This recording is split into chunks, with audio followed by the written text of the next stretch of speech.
Picture this: a quiet Tuesday morning, 9:47 a.m., not a cloud in the sky, and suddenly, 6 police cruisers, 2 fire trucks, a SWAT unit, and a full-blown helicopter circling above our peaceful little cul-de-sac, like it's the season finale of some high-stakes crime show. Leaves are flying across freshly edged lawns, sprinklers still clicking in the distance, and every neighbor who usually pretends not to notice each other is now plastered against their blinds like extras in a neighborhood soap opera. And all of this because one woman named Meredith Claymore couldn't get her fake HOA master key to open my front door. Now, I know what you're thinking: what kind of story starts with SWAT and ends with garden gnomes? Mine does. But before we get to the part where Meredith gets hauled off in handcuffs, let me rewind a bit and show you how a simple deadbolt became the most expensive lock in the history of Maple Pine Estates. My name's Thomas Eldridge. I'm a 57-year-old semi-retired security engineer, spent 26 years working contracts for everyone from Fortune 500 companies to federal agencies, designing access control systems, vault protections, server room safeties, the whole deal. I moved to Maple Pine a few years ago, thinking I'd finally found a place where I could relax, maybe build that woodshop I'd always dreamed of since college, and enjoy the sound of birds instead of badge readers. At first, Maple Pine was exactly what I needed. Just 28 houses, quiet winding streets, old oaks lining the sidewalks, and an HOA that felt more like a social club than a governing body. Back then, the president was a guy named Walter Griggs, retired schoolteacher, never took anything too seriously. The only thing he enforced was the annual chili cook-off, and even then, it was mostly just an excuse to get tipsy and argue about beans versus no beans. But then Walter decided to move to Arizona to be near his grandkids, and that's when Meredith Claymore entered our lives. She'd only lived here 6 months. No one knew much about her except that she drove a spotless white Jaguar, always wore designer suits, and somehow always had a clipboard in hand, like she was running a company that only she understood. Word on the street was she'd had a rough divorce from some pharmaceutical executive and came here to start over. Well, she sure did.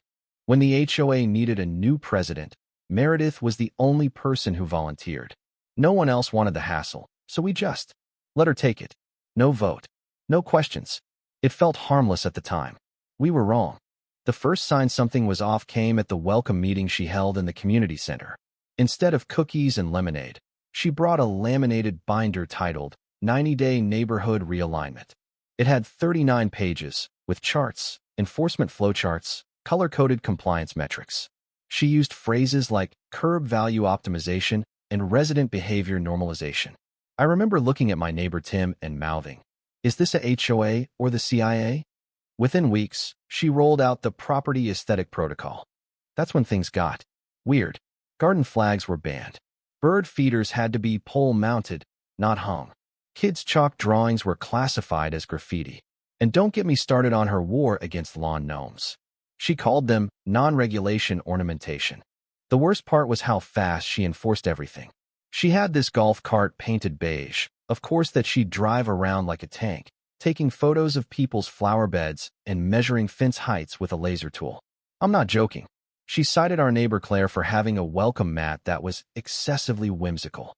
And then came the master key plan. It started as a casual mention at a meeting. To ensure community safety and enable prompt access for maintenance and emergency inspections, the HOA will be initiating a master access initiative. Most of us didn't even catch it at first. I sure did. My ears perked up like a guard dog. "Excuse me," I said, raising my hand. "Are you saying the HOA wants to hold keys to every house in the neighborhood?" Meredith smiled, tight-lipped. "Of course not, Mr. Eldridge. We're implementing a master override system, completely secure and only accessible by designated board members in approved circumstances." I blinked. "So, yes." She frowned. "Your tone is adversarial. This is about safety." "Safety, my ass. I spent 2 decades preventing unauthorized entry into places a lot more important than this neighborhood. And the one thing I know is this: giving someone a universal key without clear legal authority is a recipe for disaster." I told her point blank that what she was proposing was not only unethical, but likely illegal under both state trespass law and HOA governance statutes. She didn't like that. 2 days later, I got my first violation notice for having a bird bath that attracted unregulated avian activity. A week later, another mailbox improperly centered. Then came the fine for yard ambient lighting inconsistency. It was laughable, until it wasn't. I knew I was being targeted, but I also knew better than to fight fire with fire. I fought it with paperwork. I sent a cease and desist letter, backed up with legal precedent, citing multiple statutes regarding unlawful entry, data privacy, and residential sovereignty. I also installed a custom military-grade deadbolt I designed for a federal contract a decade earlier. Let's just say it doesn't play nice with bump keys. My son Ethan, 28, works 911 dispatch for the county.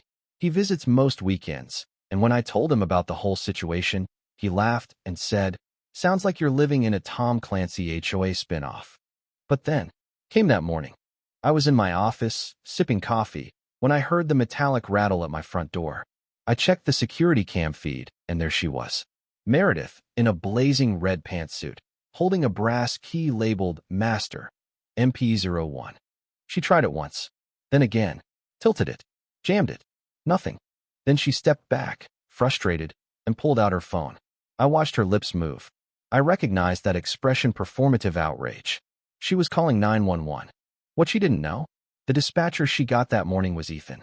He kept it professional, of course, but he told me later that she launched into a breathless monologue about a dangerous man barricaded inside a residence, refusing lawful entry. Said I might be destroying HOA evidence. Claimed I had hostile tendencies and may be armed and unstable.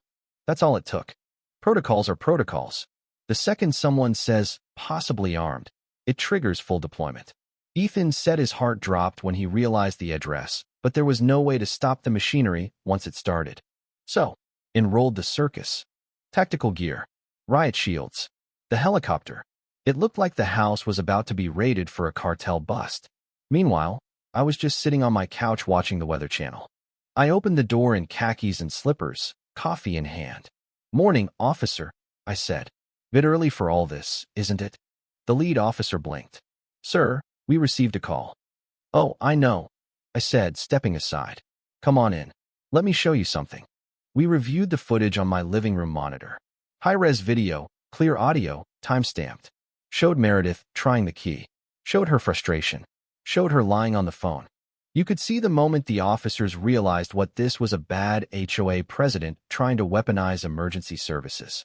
They arrested her right there on my front lawn, in full view of every neighbor.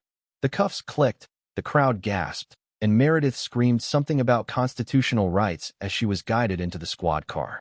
The aftermath? Oh, it was delicious. Turns out Meredith had also been embezzling HOA funds, awarding maintenance contracts to her cousin in Ohio. The whole master key plan? Just a cover to gain access to people's homes without them knowing. Some neighbors found logs, actual surveillance notes she'd taken on them. She got 5 years. The HOA got new leadership. My deadbolt? Still there. Not because I'm worried. Just as a reminder. Nowadays, maple pine is back to normal. Gnomes on lawns. Wind chimes in trees. And every now and then, someone still brings up the day of the helicopter. Ethan got a commendation. I got peace and quiet. And Meredith? Well, she got to learn what a real locked door feels like. If this story makes you think twice about who's really in charge of your neighborhood, good. Tell me in the comments. What would you have done if someone demanded a key to your home? Ever dealt with a power-hungry HOA? Let's talk about it. Justice doesn't always knock. Sometimes it bolts the door. And sometimes it flies in on a helicopter.